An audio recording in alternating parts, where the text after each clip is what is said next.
Hello Facebook friends, I hope you're having an amazing day today. It's been a lovely weekend. I had a great weekend spending some time with my son yesterday at soccer, and that was amazing. And it was really good to see other people and really connect with other parents that were there at soccer. It was their presentation day, so it was lovely.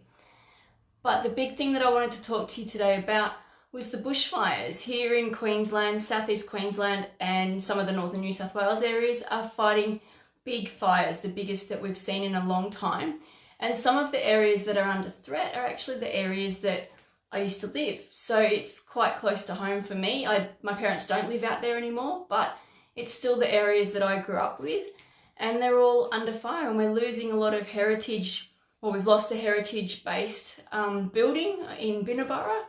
But the biggest thing that I suppose I want to send my heart out to is those people that are fighting the fires. The fireys, I really hope that they're staying safe and that they're looking after themselves. I've got a couple of clients that work for the Rural Fire Brigade, and I know that a couple of years back when we had some bushfires, not quite this intense, but they all tended to get a bit tired, run down. They were pushing themselves. It's extreme heat, extreme circumstances. Hi, Anne-Marie. Yes, it is a bit hard for them. So my heart really goes out to those fireys, and I really hope that they do stay safe. I have heard today that they're getting a lot better coverage with the airplane water bombers that are bombing the water over the national park areas. So here's hoping that they continue to be able to do that and get some of these more under control. My heart also goes out to all the people that are affected by the fires. So those people that have lost their houses or some livelihoods, or even some of their livestock and their animals out in that area. I really hope that you're all doing well and that you're staying safe. So I really hope that everything works out for all of you. It is very hard in this kind of situation, and all we can do is say that we give you our warmest wishes and really hope that everyone stays safe. But for those that aren't directly affected by the fires, what can you do to help with the allergies that are coming about because of it? Hi Vivian, great to see you on board. So in spring, we tend to get a lot of allergies anyway, but with the amount of fires that are happening in South East Queensland, hi Amanda, hi Sylvia, with the bushfires that are happening in South East Queensland, we've got a lot of haze happening around, and so people are finding it hard to breathe. But what can you do? Like if you're suffering from the allergies, the tips that I want to give you today not just relate to the bushfire haze and the amount of smoke in the air that is affecting everyone's breathing, but it does correlate with any springtime allergies. So I'm hoping that these tips also help you if you're not in this area and getting affected by the haze. But for instance, my son today, I've had to keep him home from school because he was struggling to breathe last night. He was getting a lot of the allergic rhinitis because of the smoke that's around. And he really struggled to breathe through the night. So I kept him home today so that I could keep an eye on him and I could do what I do best in helping build, balance his immune system and stop these white blood cells from creating the histamine reaction. So that's what I wanted to talk about. What is it in your body that creates the allergy response? So in the body, we've got these white blood cells. We've got lots of different kinds of white blood cells. Think of them as your army. But there's a couple of particular white blood cells, particularly the mast cells, the eosinophils and the basophils, and they've all got histamine granules inside them, as well as eicosanoids, those kinds of things. But when they react and they unleash their little granules from inside them, that's got histamine in there, and that's what creates the histamine reaction in the body. So hi Anne-Marie, so glad you don't have allergies. That's really good. But yeah, there is a lot of people that do. And I was even speaking to a mum yesterday at my son's soccer presentation, and she said, I haven't had asthma in 10 years. But she said, I woke up this morning and I was having trouble breathing. And again, that's due to this smoke. So the things that can happen from the current situation with the allergy response, it can be the allergic rhinitis where you get the runny nose, the itchy eyes, the congestion. It can be the sinusitis where you get a lot of congestion up through here or through here. Asthma is another one. And if you do suffer asthma, please at this stage, take your preventatives. Listen to what the doctors are saying is to take your preventatives so that you don't get affected by what's out there at the moment. So these are the kinds of conditions that can happen Hay fever is another one. These are the types of conditions that can happen not only in spring, but especially it's amped up being spring and bushfire season.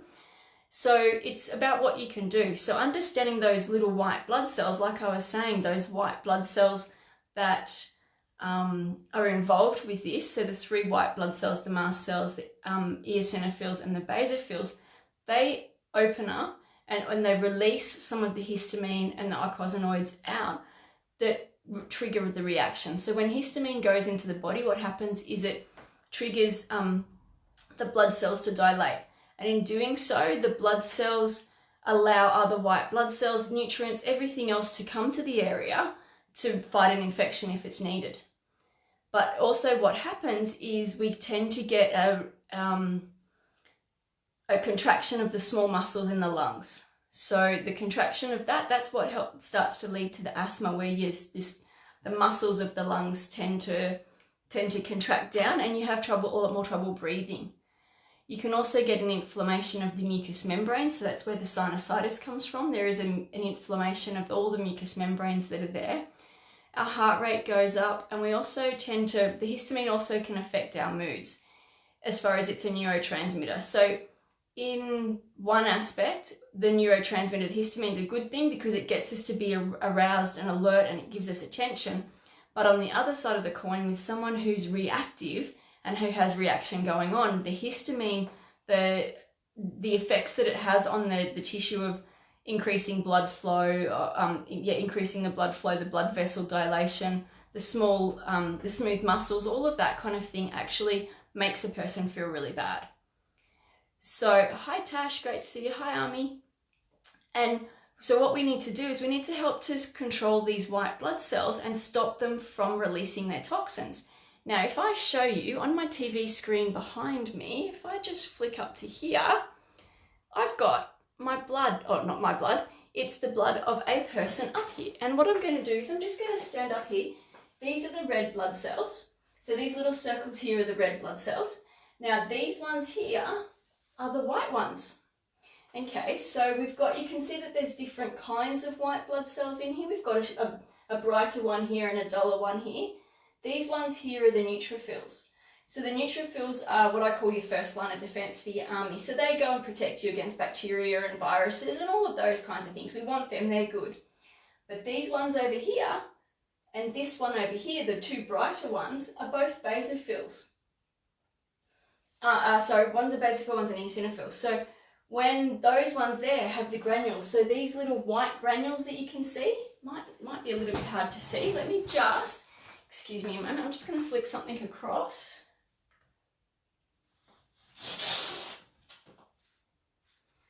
Okay, this background might work a little bit better. So see the big granules, you can see they look blue on my TV screen, but these big blue granules, some of those actually have histamine in them. So it's when these guys let go of their granules inside them, their econocyte, the histamine and the eicosanoids, that causes the allergy reaction. So it's those that we want to help out with, these people that are reacting to the allergies, to the things that are in the air at the moment with the extra smoke, haze, that kind of thing. Hi Barry, hi Chelsea, great to see you. And Tash.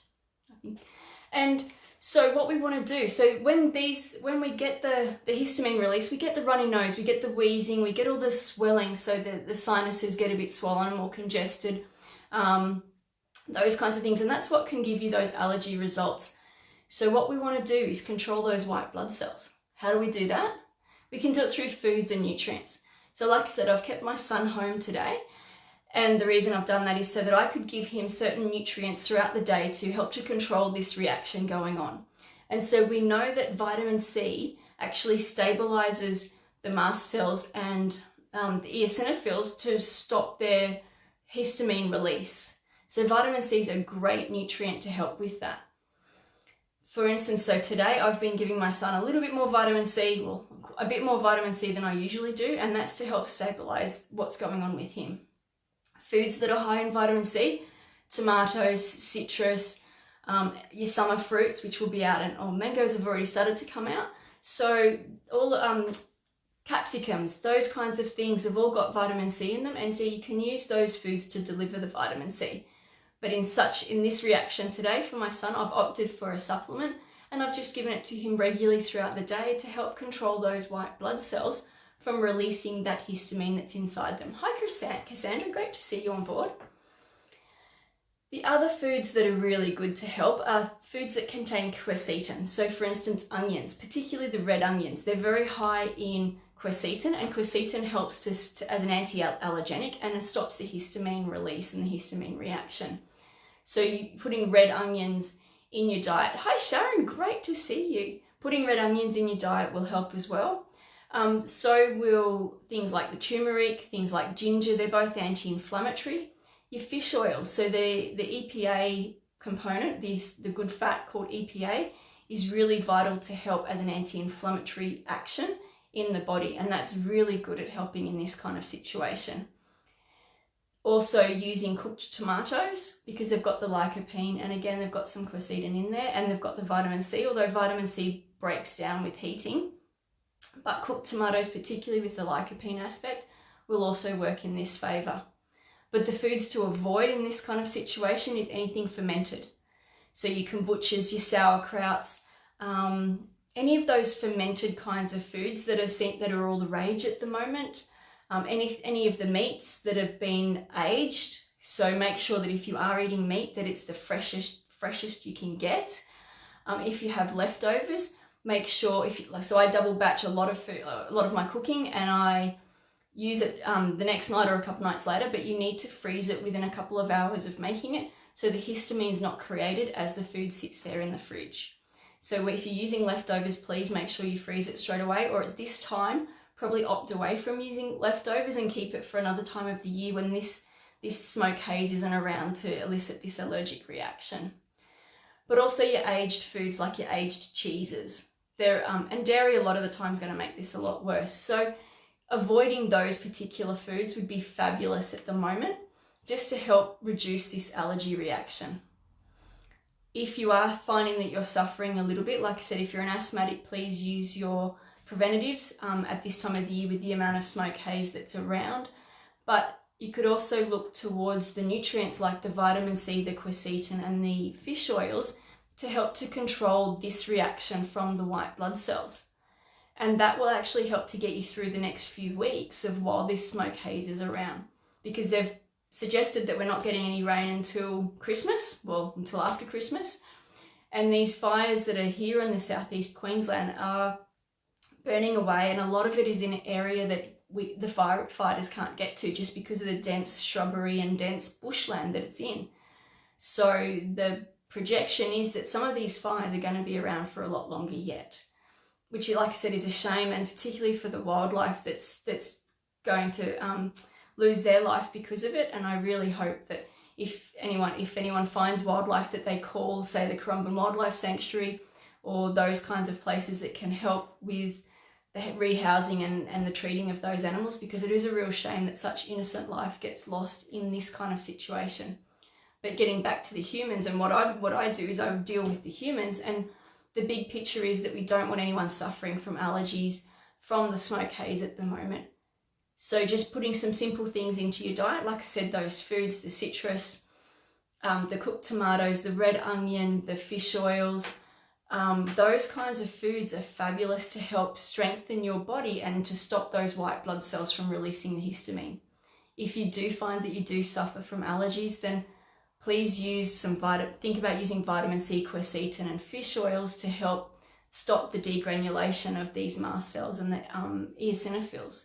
If you need help with that, definitely ask for advice as to what doses are needed, because there are certain doses that are fabulous. So just being aware and keeping safe. I hope everyone stays safe with these bushfires, and if you are in the areas that are affected by the bushfires, please stay safe. Please take the action that you need to take to protect your life and the life of your loved ones. I hope you're having a fabulous day, and I really hope that if you suffer from allergies that you've been able to take away a couple of the tidbits from today's post. And I look forward to seeing you again next time. Thank you for joining.